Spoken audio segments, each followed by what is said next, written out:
ধন্যবাদ। আমি শুরুতেই বলছি যে বৃক্ষ নিধন নামক যে শব্দটি ব্যবহার করা হয় বই প্রকাশের ক্ষেত্রে, এটা খুবই আপত্তিকর একটি শব্দ।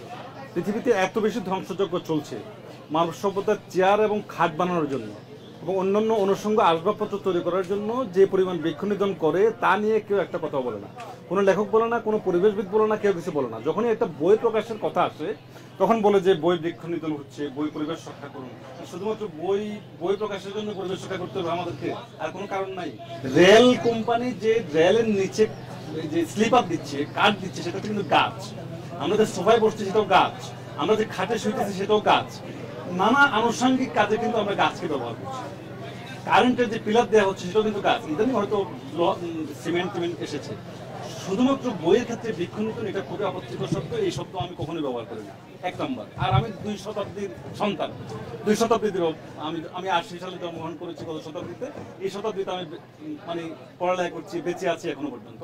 এই শতাব্দীর মাঝামাঝি শুরুর দিকে এসে আমরা এই ডিজিটাল সময়ের মুখোমুখি হয়েছি। আমার কাছে কখনোই মনে হয় না যে ডিজিটাল বই আমি পড়ি।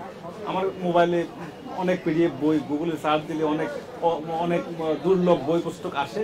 আমি কখনোই ডাউনলোড করে বইটা পড়ার প্রতি আগ্রহ আমার তৈরি হয় না, কারণ আমি মনে করি যখন কোনো একটা বইয়ের প্রয়োজন হয় পড়ি, আমি সেটাতে লাল কালির দাগ দিই, আমি সেটা মোবাইলে দিতে পারি না। আপনি বলতে পারেন না এখন তো মোবাইলে দাগ দেওয়ার সিস্টেম এসে গেছে, হ্যাঁ, তো সেটা কৃত্রিম।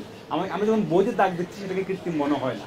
আবার যখন আমার সেলফে বই সাজানো আছে, মার্কেজের বই, জোলার বই, হেমিংওয়ের বই, ওরহান পামুকের বই, রবীন্দ্রনাথের বই, নজরুল, তলস্তয়, দস্তয়েভস্কির বই সাজানো আছে, আমি যখন বইগুলো দেখছি আমার মধ্যে এক ধরনের অনুপ্রেরণা তৈরি হয়।